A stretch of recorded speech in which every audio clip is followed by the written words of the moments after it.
Hi, this is Alex here. In this video, I will recap a movie called Alienoid. So without further ado, let's get started. The movie begins with an evil alien race known as Paro who is imprisoned on Earth. They are trapped within humans' brains and become unaware of themselves. However, sometimes they become self-aware and attempt to escape from their human hosts. That is why two good aliens, Guard and Thunder, are tasked with dealing with the escapees. Once upon a time in 14th century Earth, a Paro in a woman's body escapes, leaving her badly injured. Guard and Thunder come through a time-traveling portal, chase the Paro, and contain it. In her last breaths, the woman asks Guard to look after her baby. He is reluctant at first as his principle is to never interfere with human business, but Thunder, who can shapeshift into Guard with various personalities, seems eager to adopt her. They leave the scene and travel back to the year 2012. In their home, Guard puts the Paro in containment, which hosts 7 other Paros who previously escaped through time and space. Guard then finds the human baby in his car's backseat, brought by Thunder. Thunder proposes that they adopt her so they can study her brain and better understand the human species.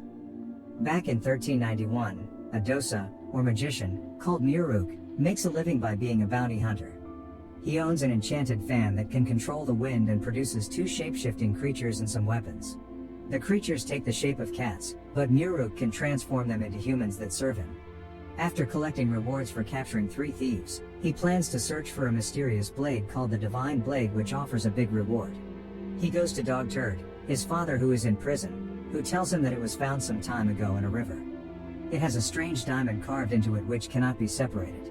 It accidentally flew into a man and stabbed him, but instead of dying, he became stronger. The blade was then owned by an ex-magistrate who runs a bar named Bayaonanjung in Jiuxiang. Muruk thanks his father by freeing him from prison, then leaves. Muruk and his 2 servants then ask for directions to Bayaonanjung. Along the way, they encounter Suitor, a mysterious man wearing a modern suit, indicating he is not from that era. Arriving at Bayaonanjung, the ex-magistrate is not impressed with Muruk and refuses to serve him, even paralyzing him. He then goes to receive a guest, which turns out to be Suitor. He claims to know the origin of the blade currently in the ex-magistrate's possession. Actually, he is a Paro and wants to claim the blade for himself, fatally injuring the ex-magistrate and other people in the process. The blade falls off and is taken by Dog Turd, who is also after the blade. A chase ensues between Dog Turd, Suitor, and Muruk. Suitor easily defeats the other 2, but the blade is lost. After recovering from being beaten, Muruk observes an alien spaceship on the river. Meanwhile, in 2022, the baby that Guard and Thunder adopted, now a 10-year-old girl named Yian, causes trouble at school by running to the police station and claiming that she is abducted by her father.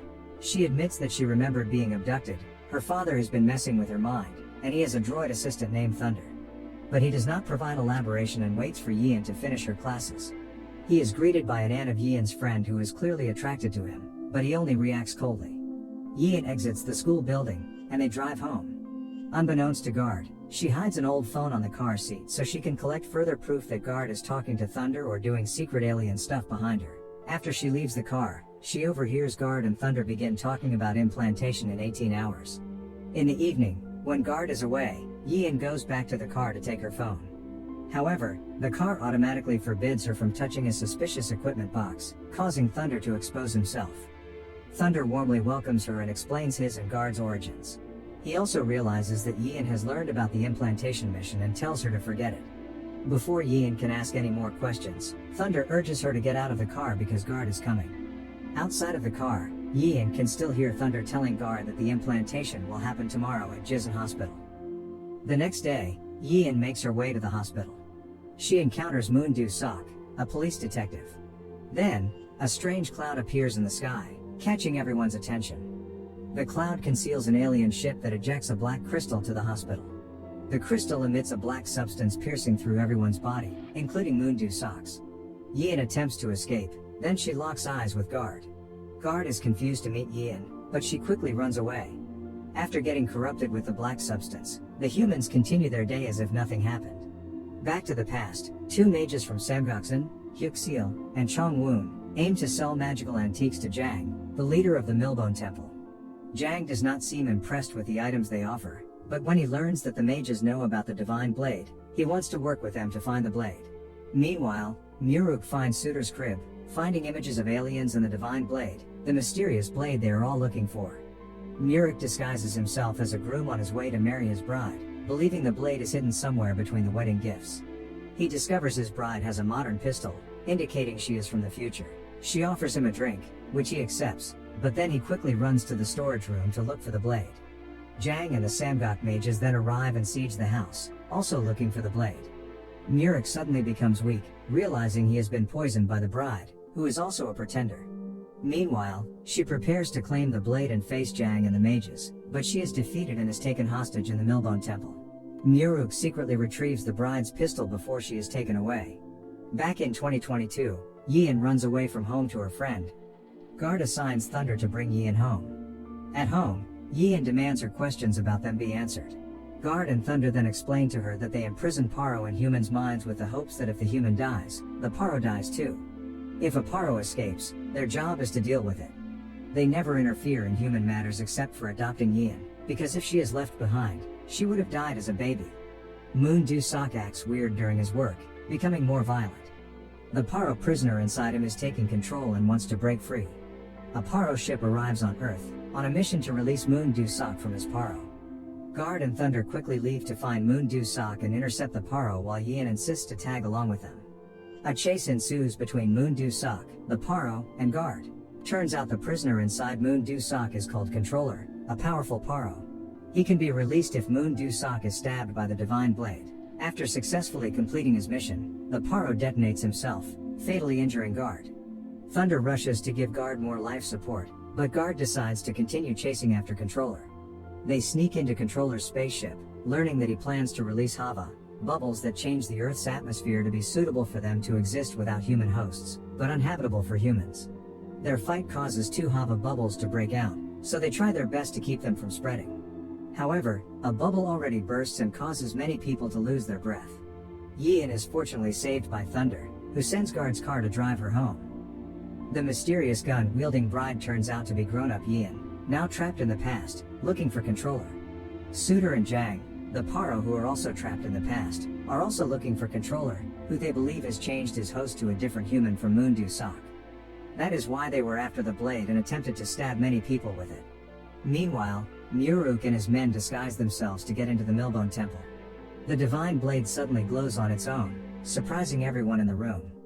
Muruk is then tasked to deliver dinner for Yian. He shows her pistol and throws it at her. Yian convinces Muruk that she came from the future, but he tells her that he believes they have met sometime in the past. Hearing the footsteps of other guards, Muruk leaves. After retrieving the gun, Yian falls unconscious. The mages are having dinner, but quickly realize that the food is poisoned.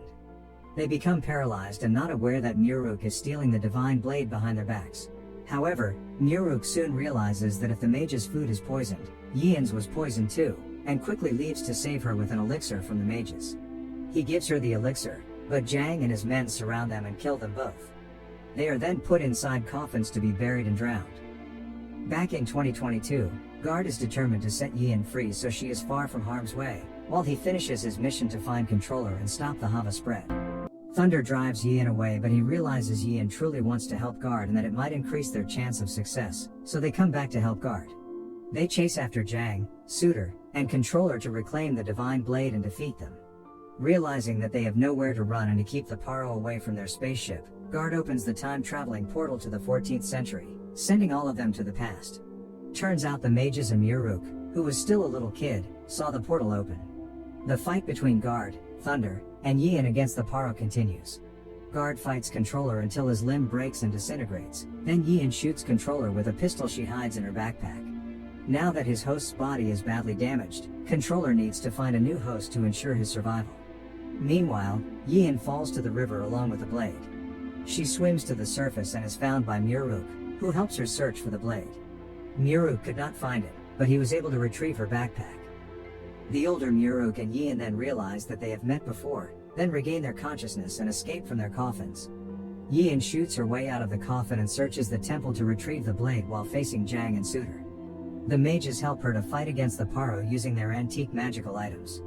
Yuxil uses a magical magnifying mirror to magnify her hands and Yian's bullets to effectively attack the Paro. Yian runs with the blade, with Jang and his Paro chasing after her. She abandons her boat and quietly crosses the river by swimming. Meanwhile, Muruk successfully summons a sword from his enchanted fan to fight against the Paro. He kills Suitor and his Paro, which, before he dies, tells Muruk that he has something special within him. Turns out that after little Muruk helped little Yin out of the river, they made a fire and heard a strange sound. When Muruk wandered to check the sound, Controller, still inside Moondew Sock, appeared. He transferred himself to Muruk's body, making him the new host. The mages realize that Muruk is the controller that the other Paro have been looking for and are questioning whether they must kill him or not.